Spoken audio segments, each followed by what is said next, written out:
Hello everyone, welcome to Sanmargaha classes. Question number 31 from The Swan and the Princess.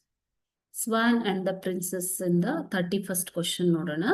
How does the story portray the theme of kindness versus cruelty through characters? So kindness ಅಂತಂದ್ರೆ ದಯೆ, ಓಕೆನಾ? ದಯೆ ಮತ್ತು ಕ್ರೌರ್ಯ ಇದರ ಒಂದು ಗುಣಲಕ್ಷಣಗಳನ್ನ ಯಾವ ರೀತಿ ಕಥೆಯ ಮೂಲಕ ಹೇಳಿದ್ದಾರೆ ಅಂತ ಕೇಳ್ತಾ ಇದ್ದಾರೆ ಮಕ್ಕಳೇ. This is for 3 marks. Okay,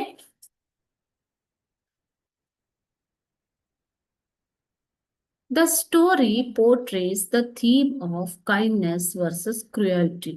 ಈ ಕಥೆಯು ನಮ್ಗೆ ಏನನ್ನ ತೋರಿಸ್ತಾ ಇದೆ ಮಕ್ಕಳೇ? ದಯೆಯ ವಿರುದ್ಧ ಕ್ರೌರ್ಯ ಯಾವ ರೀತಿ ಮಾಡುತ್ತೆ ಅನ್ನೋದನ್ನ ತೋರಿಸ್ತಾ ಇದ್ದಾರೆ. Through the characters of Siddhartha and Devadatta. ಯಾರ ಕ್ಯಾರೆಕ್ಟರ್ ಮೂಲಕ, ಯಾರ ಪಾತ್ರಗಳ ಮೂಲಕ ನಮ್ಗೆ ತೋರಿಸ್ತಾ ಇದ್ದಾರೆ?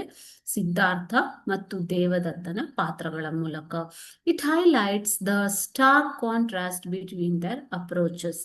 ಆ ಒಂದು ಹಂಸದೆಡೆಗೆ ಅವರ ಒಂದು ಅಪ್ರೋಚ್, ನಡವಳಿಕೆ ಏನಿದೆ, ಆ ನಡವಳಿಕೆ ನಮಗೆ ಎಲ್ಲವನ್ನ ತೋರಿಸಿಕೊಡ್ತಾ ಇದೆ ಅಲ್ವಾ? ಸೊ ನೀವು ಈ ಕಥೆನ ಓದಿದ್ದೀರಾ. ಇದರಲ್ಲಿ ಸಿದ್ಧಾರ್ಥನ ನಡವಳಿಕೆ, what is the behaviour of Siddhartha towards the swan and what is the behaviour of Devadatta towards the swan, approaches towards the swan you have studied in this chapter, isn't it? Next, Siddhartha's kindness and compassion towards the swan demonstrate the positive impact of gentle nature. Okay, you can put a full stop here.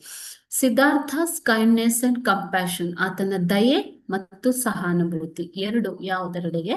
ಸ್ವಾನ್, ಹಂಸದೆಡೆಗೆ ನಮ್ಗೆ ಒಂದು ಧನಾತ್ಮಕ ಪ್ರಭಾವವನ್ನ ಬೀರುತ್ತೆ ಅಲ್ವಾ? While ದೇವದತ್ತಾಸ್ cruelty and aggression, ಆತನ ಕ್ರೌರ್ಯ ಮತ್ತು ಆಕ್ರಮಣಕಾರಿ ನಡವಳಿಕೆ, it reveals the negative consequences of selfishness. ಇದು ಒಂದು ಋಣಾತ್ಮಕ ಪ್ರಭಾವವನ್ನ ಬೀರ್ತಾ ಇದೆ. ಏನದು ಋಣಾತ್ಮಕ ಅಂದ್ರೆ? ಸೆಲ್ಫಿಶ್ನೆಸ್. ಸೆಲ್ಫಿಶ್ನೆಸ್ ಅಂತಂದ್ರೆ ಏನು ಮಕ್ಕಳೇ? ಸ್ವಾರ್ಥವನ್ನ ನಮ್ಗೆ ತೋರಿಸ್ತಾ ಇದೆ. ಓಕೆನಾ?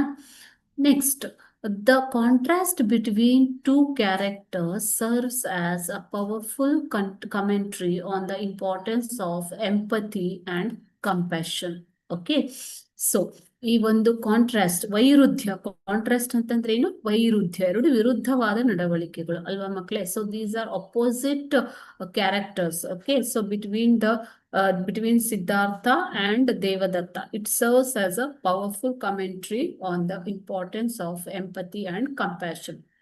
ಕೊನೆಗೆ ಓನರ್ಶಿಪ್ ನ ಕ್ಲೇಮ್ ಮಾಡೋದಿಕ್ಕೆ ಹೇಗೆ ಹಂಸದ ಒಂದು ನಡವಳಿಕೆ, ಪ್ರತಿಕ್ರಿಯೆ ಹೇಗೆ ಕಾರಣವಾಯಿತು ಅನ್ನೋದನ್ನ ನೀವು ನೋಡಿದ್ರ. The reaction of the swan towards Siddhartha, how it helped in deciding the ownership. You have studied in this, isn't it? So it shows the importance of empathy and compassion. Okay, thank you.